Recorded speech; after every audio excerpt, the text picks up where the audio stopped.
Friday afternoon, folks, downtown Honolulu here. Ted Ralston, your host in the ThinkTech OE studios overlooking Honolulu from the 8th floor here at the Pioneer Plaza building with our show, Where the Road Leads. Once a week we talk about where technology is coming into the picture, intersecting with the quality of life in Hawaii and the Pacific Rim. And as we've said before so many times, this show is certainly defined by the people it brings on as guests. And I'd like to introduce our guest for today, Jessica Spurrier of the Medical Reserve Corps, and Darrell McCain of the Voluntary Organizations Active in Disasters. Very complicated titles that these people represent, and volunteerism is what we'll talk about, where the road leads. In this case, the road leads, actually the road's we're being guided down that road by volunteers. We're talking about disasters, we're talking about humanitarian assistance. And I'd like to actually compliment and thank Frencha Kalilimoku in Waimanalo for actually bringing us together. I would never have known about the organizations each of you represent, or the 10 others that we could have had here at the table as well, that are so central to the volunteerism that makes disaster operations, disaster management, disaster recovery work, and is going to be the key to resilience as we understand it as it develops in the Pacific. So, and Hawaii is a great leader in that regard. Waimanalo is a leader in that function, and Frencha Kalilimoku is sort of pushing the needle forward for Waimanalo. So thank you, Frencha, if you're watching. If you're not, we're going to get you on this show, so you got to watch. Anyway, Darrell, let's talk a little bit about where you come from at the organizational integration level here. How does it work that so many volunteer organizations can come together and can work together without bumping into each other in a situation and circumstance? Yeah, so I appreciate coming on and being able to talk and share some of the VOAD organizations. VOAD, again, is the Voluntary Organizations Active in Disasters. So we have a national VOAD. We also have state VOADs, and actually we even have county VOADs. So our counties here, Maui, East Hawaii, and Kauai have county VOADs. And I represent the state VOAD here in Honolulu. This is not a state function. This is a voluntary function that supports the state. Is that how you would put it? We do support the state, but it is a nonprofit, nonpartisan, member-based organization. It's not a government-based. It's a 501c3. So the whole idea behind VOAD, Voluntary Organizations Active in Disasters, is to coordinate and collaborate with all the organizations that have some sort of disaster relief component. Not necessarily first responders. Most of these organizations are recovery and long-term recovery after the disaster. For instance, Jessica with MRC is part of the VOAD organization. My organization, Southern Baptist Disaster Relief, is part of the organization.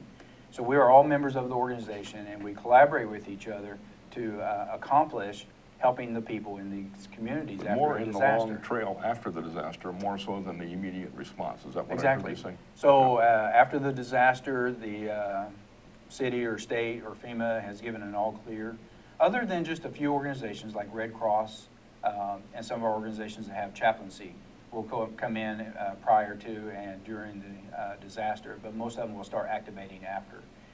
And so these organizations come in, they all have specialties that they do. For instance, my organization, Southern Baptist Disaster Relief and Salvation Army, do a lot of the feeding in these large disasters. So they're set up to do mass feeding. And we have a agreement with Red Cross, with Southern Baptist, that Red Cross pays for the food. Southern Baptist comes in, provides all the volunteers and the equipment, field equipment, to prepare these meals. And so that's a collaboration example there. And so we come in and we can do this. And the ideal is, because there's probably well over 100 organizations that are very well active and coordinated here to come in a disaster. That are available here in Hawaii? Well, nationally, and some are international. And so when you talk about a large disaster, say for instance, Hurricane Sandy in New York, several organizations came in to start helping and working. Well, if they just come in and just set up and do whatever they want, and there's no collaboration, coordination, you can imagine the chaos. And we can all think back to Katrina. And so a lot of this kind of really blossomed from Katrina, but it was there before. National VOAD actually started in 1970. So these organizations belong to VOAD, have some agreement that they'll respond to your timing and your connecting them together, and Yeah, very you well act said. as the mission commander, so to speak, for these. Yeah, they are their agencies. own entity. I mean, they run their own cells, they do their own thing, but the ideal is that they're coordinating with the local VOAD, and for instance, Hawaii State VOAD, to be able to accomplish the necessary response that needs to happen. For instance, I'll give you an example, that relates to us here on Big Island in Puna District. Just this last year, we had Tropical Storm Iselle come through. And then the whole And then the lava, lava 6 flow. weeks later. Yeah. Right. So we had, as we were going through, the need was a chainsaw. So state, emergency management, city and counties, they're all partners of the organization, because our government partners, they don't have voting rights, but they are partners. We also have commercial partners like Lowe's, Home Depot, places like that, FedEx, UPS, that help us with flying stuff over, flying equipment around. So you got Home Depot, MOUs or Lowe's some will other help. relationship in place with them Right. already, you can call They all on have them to- MOUs with the National VOAD that they will help. And so in Puna District and Pahoa, the need was chainsaw work. And so when the state asked if VOAD would come in and help, we said sure. And so we set up, we activated the VOAD, we called the organizations that have chainsaw operations. And we had 2 of them here, our Southern Baptist and Team Rubicon. So we asked both of these organizations if they would set up and come in and help with chainsaw. So we collaborated together and coordinated with each other to set up Team Rubicon in one of our Southern Baptist churches. And then our team came in and stayed in a couple of host homes. We worked together and to go out and accomplish the work there. And so that was one way of an example of how these organizations come together. Now, Team Rubicon ran their organization. I ran our Southern Baptist organization, but we were collaborating and coordinating so that we could get as many houses,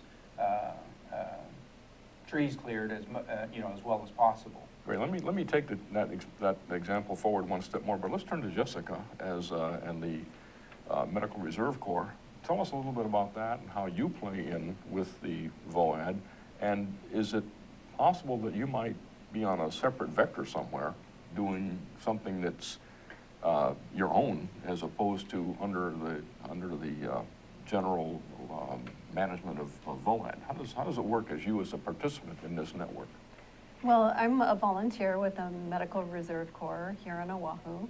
And so certainly I can't speak for Department of Health or Medical Reserve Corps, but I've been volunteering with them. This is not scripted, by the way. She didn't say that for anybody out there who might be watching. For but- about 5 years, I have been volunteering with MRC, as we call it. So we rely on folks to clear those roads so nurses, Okay. for instance, can get in and assess and triage and things like that. So a little bit expanded on what he was talking about. When we know that shelters will be opened, there's such a well-oiled machine that happens here locally. We're quite fortunate in that we work well together, all these different organizations. And in fact, we were talking about the fact that many of us are volunteers for different organizations that may be called upon, which can be kind of challenging because you're maybe hopping to assist whoever calls first, but somebody else is maybe also relying on you to help with their organization as well. But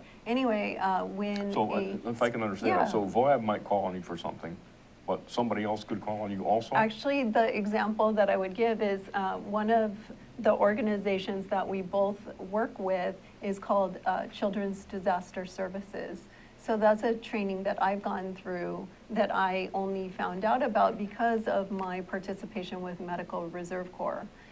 That's especially looking at the needs of children during a sheltering situation. So I've gone through some specific training to be able to support kids who are going through what might be a traumatic experience.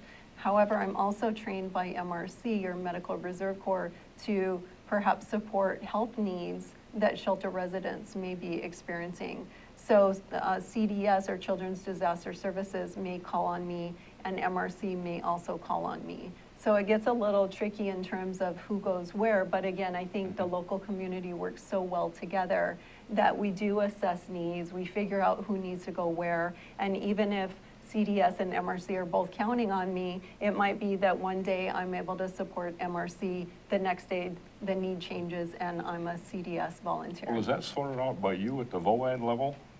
If you have multiple demands on Jessica's time or MRC's time, do you guys try to sort that out? They sort it out within their own organization.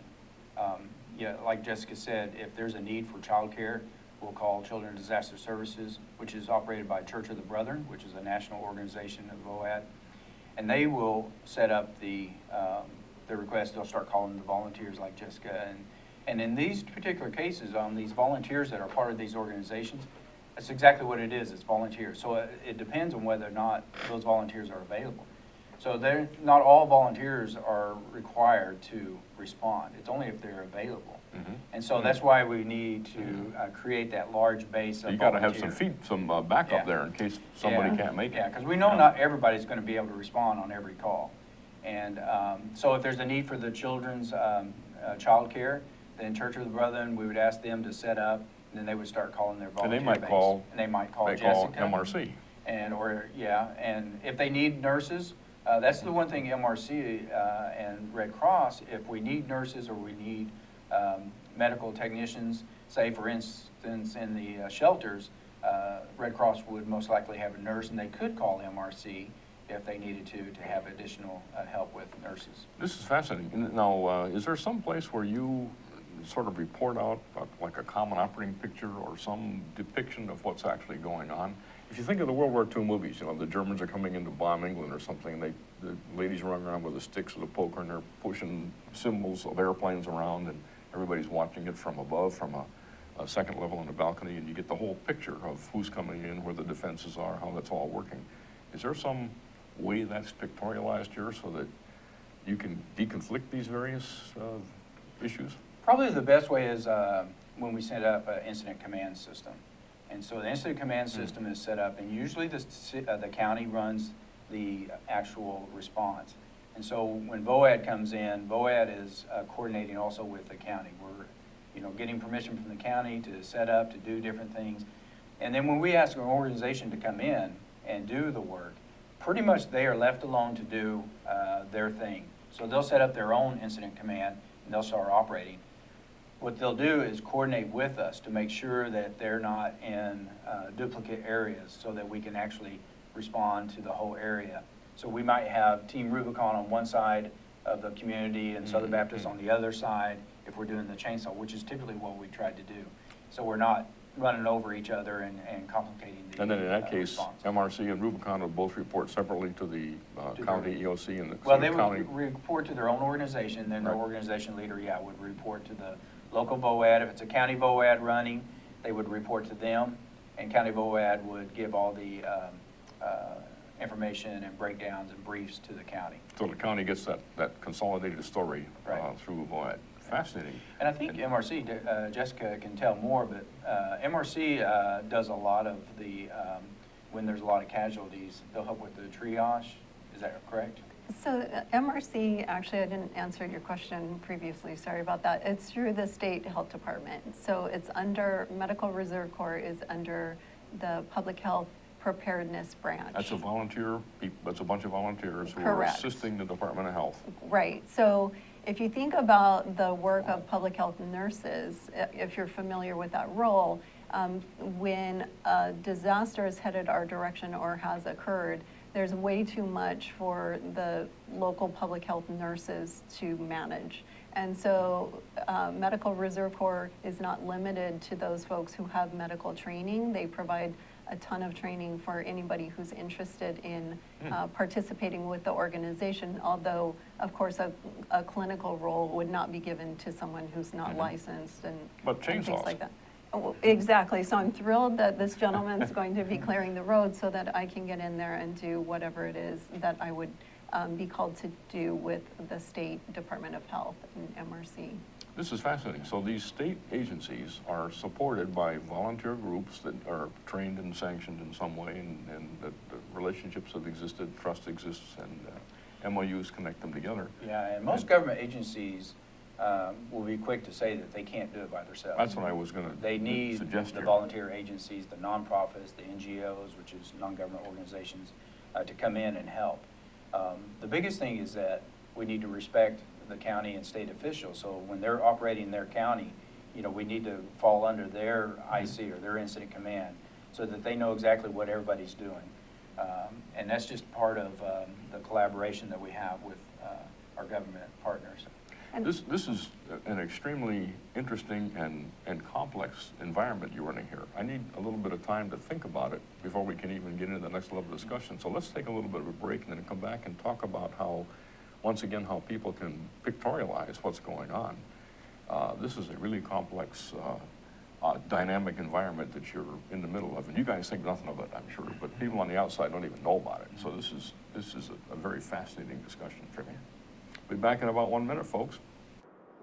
Hi, I'm Jay Fidel. I'm host of Hawaii, the State of Clean Energy, which is our flagship show, which plays 4 to 5 p.m. every Wednesday.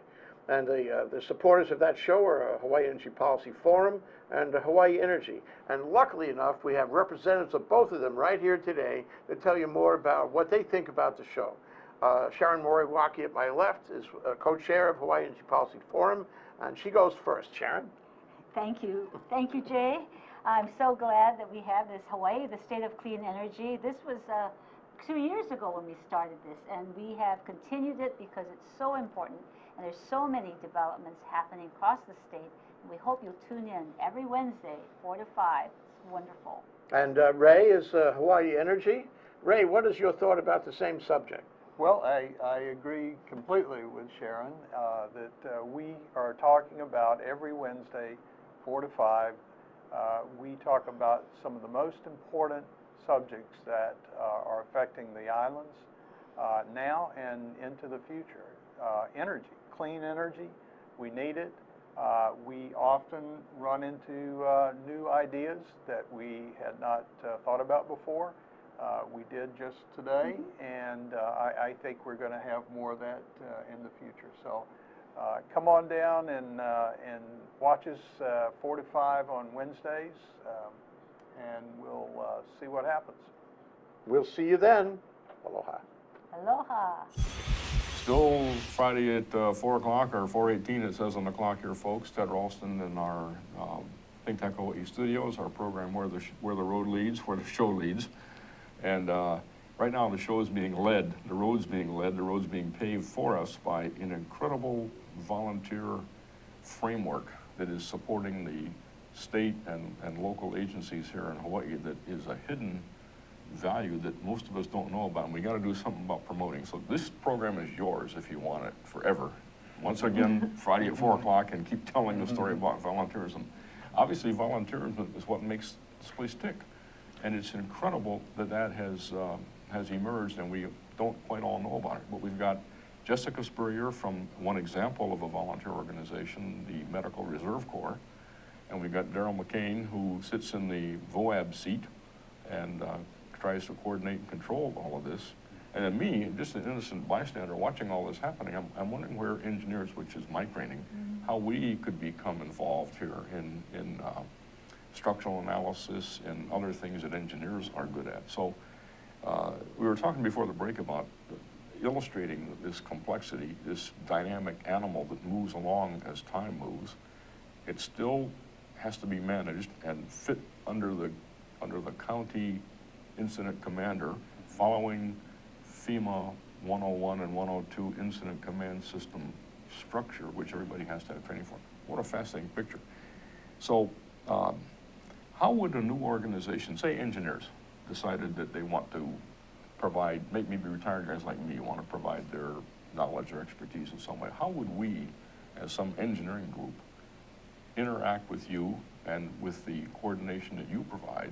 How would that all start happening? How would people get involved? Can we do a ride-along? That's an interesting question. I'm not sure about a ride-along. Most of the organizations, they train and credential their volunteers. And they vet them and provide training for them and so forth. For instance, our organization, Southern Baptist Disaster Relief, all of our volunteers come from our Southern Baptist churches. And we have a requirement that they be a member of our Southern Baptist churches. And also, because we are a faith-based, we want them to be a Christian. And so that's the only way that they can come on board with our organization. So we have a training regiment. They go through a training to be a part of the volunteer organization. They also go through training to be involved in each of our disaster responses. We talked about chainsaw. Chainsaw is a 2 to 3 day training session before they can even pick up a chainsaw and start going out with a response. We require all the safety equipment. We require that they participate in those trainings and also participate in non-disaster events to keep their skill up. So if we had this theoretical engineer group that wants to use its mechanical and civil engineering skills, electrical engineering, in support of your work, we'd have to come together as a group, get ourselves some identity and some training and some credentials.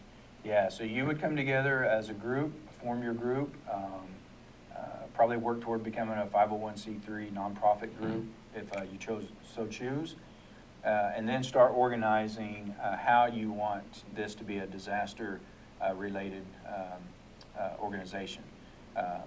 And most of our organizations that become VOAD members all have some sort of disaster related component, whether they're a nonprofit or a for-profit partner. And so becoming that and then just getting your organization gathered and figuring out how you guys can help and what you guys can do by utilizing your skills.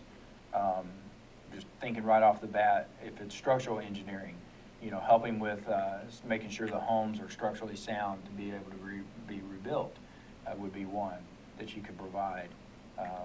We typically don't work with commercial buildings. Some of our faith-based groups will work and rebuild the churches, but in most cases we don't get into the commercial side of the buildings. It's mostly all homeowner type buildings. And but that would be one that that type of group. And so, post Katrina, there was over 100 new disaster relief organizations that formed. 100 new organizations new generated by the evidence of Katrina. Was MRC one of them? Actually, MRC came about after 9/11, but very similar concerns that people wanted to help. They didn't have the training. They weren't able to be coordinated because they just showed up. There was no way to verify credentials or licensure and things like that. So MRC really is a good place for folks like that to go. So as I mentioned, if people are doctors or nurses, ideally they'd be utilized for that clinical knowledge. However, there are any number of MRC volunteers who have no medical background, and they're very vital to the work that MRC does. And in fact, to his point, we're not limited to working around disasters. We do a tremendous amount of preparation work. So we do disaster fairs, we go to schools. So you're part of the resilience movement, part Exactly. of the sustainability and Absolutely. the self-dependence movement Right. at the But community in level. addition to that, MRC partners with the Lions Club to do vision screening for children in the schools. So picking up some of the functions that used to be done by school nurses. We don't really have a lot of school nurses around anymore. So we do the flu shots, the Stop Flu at School, state health department with the support of volunteers from MRC. So there's a lot more to Medical Reserve Corps than disaster preparedness, but certainly that's a huge part of what So if we we're had doing. this hypothetical engineering group of retired folks who want to continue in what they did in their careers, MRC provides a model, a good model for how that might want to go forward. Yeah, and so organizations say, like you had Clem, Mr. Jung on the other day, and he's part of the Races and Aries amateur radio. Well, that's one thing that he does, and they're very good. It's a very good organization. But the other thing he is a member of is training for the CERT volunteers, which is Community Emergency. My wife and I Response are team. members Yeah. of the Waimanalo CERT. Yeah, so he trains and he members that, and he's a trainer. So that's another part of his And so you can see where a lot of these people that love to volunteer, they volunteer more, they wear several hats. But the ideal for people to, that want to help in these organizations is to get involved in an organization. There's lots of organizations that don't have the requirement that you have to be a member of their church or you know, you have to have certain skills. American Red Cross is one example. You know, they need lots of people to volunteer with them. There's all kinds of things that they can do in their organization. Is it fair then to think that there's a website that VOAD has that people watching the show who want to become volunteers could get into? And Yeah, they can go to our Hawaii State VOAD website and we look should at tell the different. we should tell the audience Yeah. what that is. That Here it is- comes. This is, it's kind of a long one, but it's HIVOAD, like Hawaii VOAD, .communityos.org. HIVOAD.COMMUNITYOS.org. Okay, that's the coordinating organization. Let's just turn to Jessica and get the MRC website defined. If I don't feel any pressure here, but if you don't know what it is. I don't know what it is, Yeah, but okay. if you go to the Department of Health, Hawaii State Department of Health website, you'll be able to find Medical Reserve Corps there. Medical Reserve Corps under State of Hawaii Department of Yes. Health. Okay. So with MRC, there are frequent trainings, quarterly meetings at least, and they're really good about, for instance, Honolulu Marathon. They'll put a call out if nurses or physicians want to volunteer at the first aid tent. So we were involved with the DMAT teams during, I'm not thinking of the name, but when all the dignitaries were here, including the president. APEC. Thank you, APEC 9/11, yeah. APEC. So MRC was involved in APEC. I got to meet amazing people from DMAT teams all over the country. I learned about things like setting up a helicopter landing pad. That's certainly not something as a nurse that I would typically learn, but I love that stuff. And so it's really expanded my value in public health nursing to be involved in the organization. You know, you just brought up another thought here, if I can interject the flow stream, but deploying to other states to help or other areas for disasters, a person who could have been at this table, Renice Bale out of, I think she's out of Waimanalo, was, she's been interacting with us, and she's in Oklahoma right now. So here she is deployed from Hawaii to Oklahoma. Now that's incredible. Is that something you guys take care of at VOAD? You assist one state helping the other?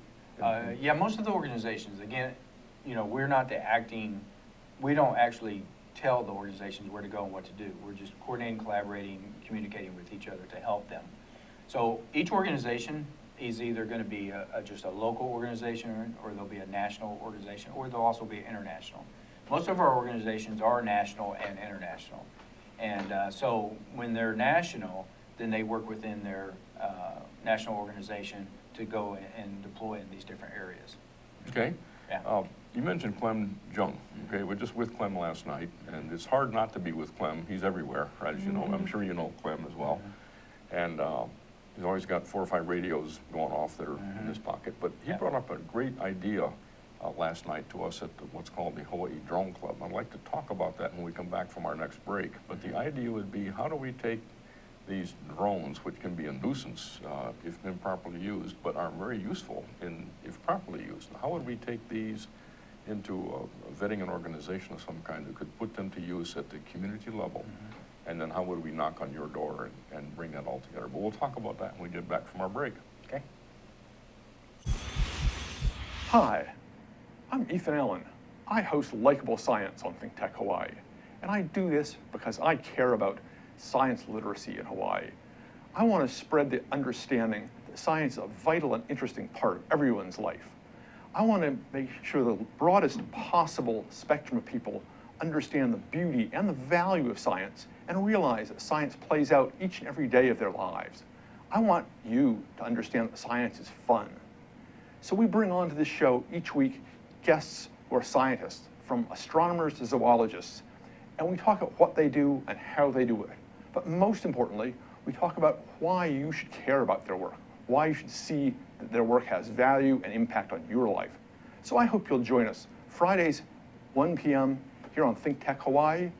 You can watch us via live stream. You can watch us recorded on Olelo, and you can see us each week. We hope you'll join us. 4 o'clock Friday afternoon, folks, has wound itself into 4:30, yet we had two fascinating periods of discussion here with our guests, Jessica Spurrier of Medical Reserve Corps and Darrell McCain of Voluntary Organizations Active in Disasters. Okay, VOAD. Ted Ralston here on Where the Road Leads, and this episode, the road is clearly being paid for us by volunteers, and this is a totally fascinating subject. Volunteers, first of all, the motivation they have. Secondly, the fact that they can come together and get organized and get integrated. And third, that there's a cap on it, which is VOAD, that ties things together and provides that workforce to the county agency. I like, there's so many points we made here, it's hard to know what to emphasize. One point to emphasize over and over again, county's in charge. And the incident commander for the county is what everybody respects. That's the leader of the band, right?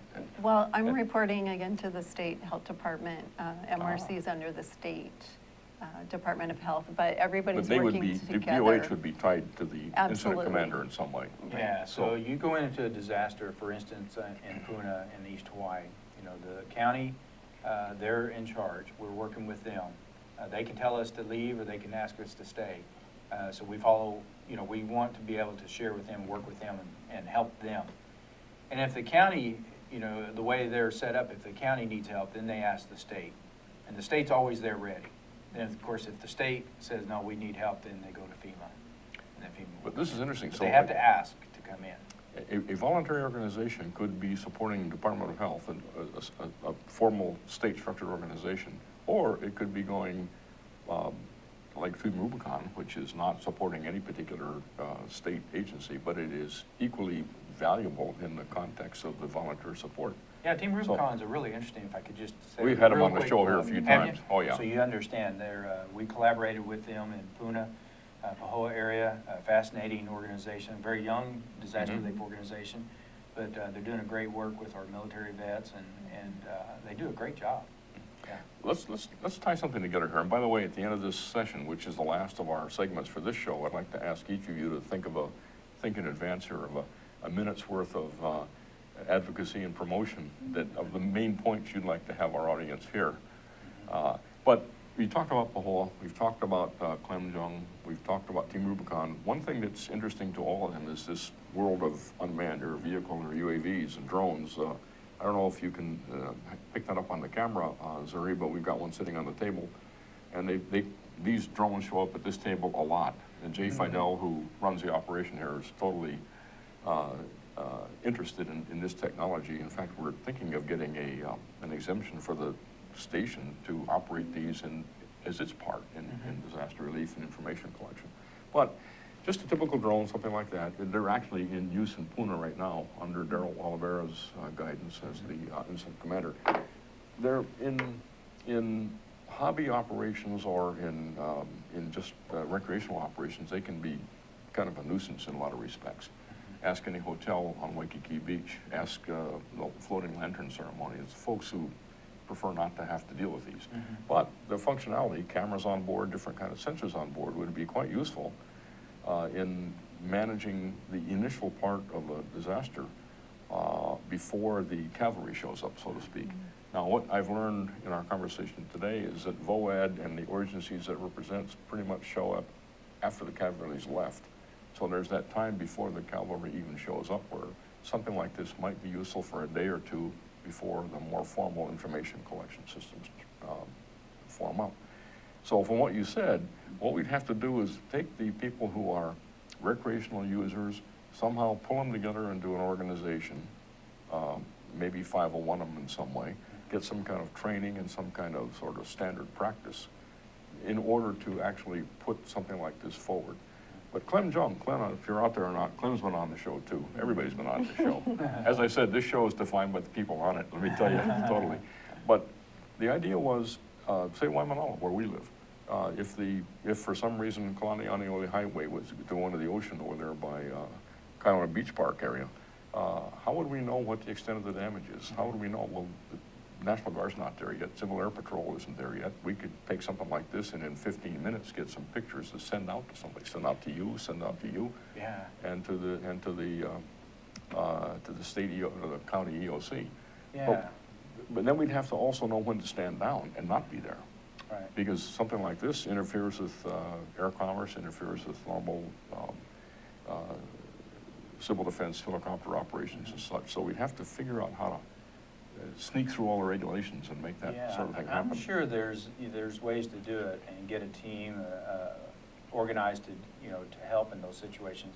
I can remember we talked about Puna. I can remember the drone that the young man sent off and actually showed a great aerial view of the devastation, how wide and vast it was. That was Nick Turner or Ryan Peroy, one of the two. I don't remember who the UH Hilo gentleman guys? was. UH Hilo. May have been, I may have been just a resident there too, but I just remember seeing that on YouTube, and it was just really fascinating to see, how wide the devastation really was. The ground pictures tell a lot, but to see that aerial view, it really gave you an idea of this is really serious. So that sort of information available in the first 15 minutes, say, could be useful. Yeah. It's certainly at your level Yeah. and at your organization, and probably any organization Yeah. here that, because number one, access, how can we get in? Do we have to call the chainsaws, the bulldozers, Yeah. or the backhoes to get this place accessible? Yeah, but I think you're right. I think it's like they've been talking about this for some time. It's when is it really good and when is it Yeah. a nuisance? When are they doing something right and when are they invading people's privacy? Unlike chainsaws, which are generally doing the same service whether they're in disaster operations or taking care of your own backyard on a weekend, it's the same function. Here we have the potential for gigantic nuisance capability as well as value. So one of the roles we could play in this Hawaii Drone Club that is supporting CLEM would be to, again, get organized that way and help people see the social benefit of these things, but also kind of control the people who have them and make them behave better Right. in some way. Yeah. So Clem asked a question, and by God, we're going to get him the answer. And I think we'll take this on in the Drone Club as a test case. Can we actually do that? Maybe we'll follow the model you've created and keep this coordinated with you. And if we can do a field exercise somewhere at the next earliest opportunity, absolutely just let me know, and we'll go out and do that work. In fact, do you do field exercises? Do you do, besides Makani Pahili, do you have other exercises you run? Yeah, as Jessica mentioned, we have a lot of non-disaster events that we'll participate in. We'll go and set up the mobile kitchen with Southern Baptist Disaster Relief and some of our churches that do block parties or community events, and we'll set up and cook meals for them just to get our volunteers to stay in tune with the mobile kitchen and what they're doing. And so it helps us to practice. Without Hawaii practice, is- you have yeah. no idea what you're actually... Yeah, because Hawaii is so blessed. We haven't really had a major disaster in quite some time. And so, we need to practice. We were talking about earlier, we get complacent sometimes. Actually, we get complacent all the time. But, so we need to do that practice. And that's why Makani Pahili is so important for us to participate in. Several organizations will participate in that exercise, and then for each organization to participate in these non-disaster events. So we need to construct this Clem Jung honorary drone exercise in conjunction with something that either one of you or maybe some other organization not here is running this summer. Yeah. If you can think about that, when that might occur, Yeah. we can get half a dozen I think people that'd out be there. great. Yeah. And let's see how this works. I think that'd be great. What locations, we have to think of locations that are going to be drone tolerant. Obviously, we wouldn't want to do it downtown or in Kakako or someplace like that. So Right. some remote location, and we can set it up and do it as demos under certain rules that we can operate under. The sooner we can think about that in terms of what kind of useful information would be usable to you, videos, stills. You want is it reasonable to have the information analyzed? Are we looking for access? Are we looking for power structure, power grids? Looking for exactly what are we looking for?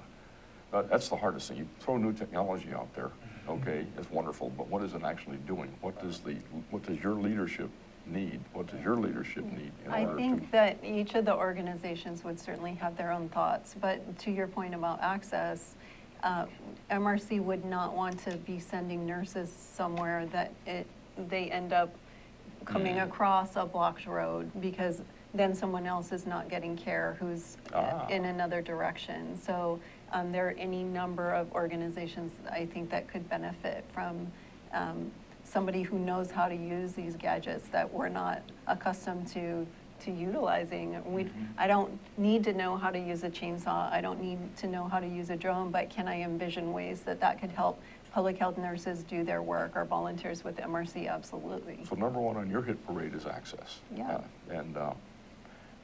We know that's what Clem was talking about last night, and he comes from that sort of, I think he was with the state EOC or county EOC in his career in some way. So he certainly has access in his mind, and I'm sure that most of your organizations, all of them, have to get in somewhere and then they have to get out. So maybe restricting it just to access, just to understand what kind of information can be collected that provides bearing strength, width of the road, things like that are useful. And exactly. All this technical stuff can benefit us in these disasters. You know, for a long time, we never really thought the amateur radios would be something that we would need. But now we're realizing, you know, well, yeah, the cell phones are great, but in a disaster, you know, you think about Sandy and all those, they're all trying to find a place to charge their phones, right? And so, or the cell towers will go down. And so you might lose your landline, cell lines, but the amateur radios are always going to be there. So now it's a huge integral part of disaster response. And that's again, Clem Jung and his energy that's driving us in that direction. That got Margie, my wife, and I to get our amateur radio licenses either renewed or exactly.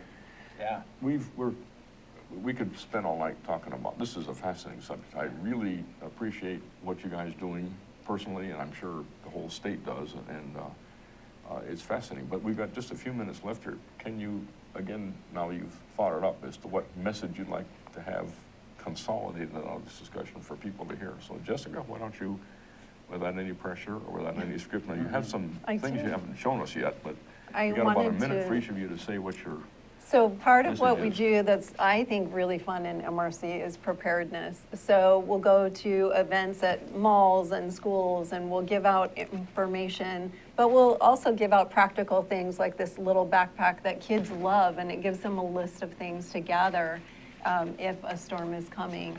And so I think the point that I would like to make is that anyone is welcome to get involved in the Medical Reserve Corps, regardless of whether or not they have medical training. We can use the help. We do a lot of fun things. It's not just sitting around waiting for the next big storm to happen. So it's a cohesive group, great training, great group of dedicated folks who really care about the community. Wow. Darrell? Yeah, I echo that as well. The preparedness is going to be key. We need to be prepared for disasters. Here in the islands, we talk about 7 days of food and water as opposed to 3 days on the mainland. So preparedness is going to be key, because no matter how many of these organizations we have, how many volunteers, you know, we cannot help everybody all at the same time. It's going to take a lot of work.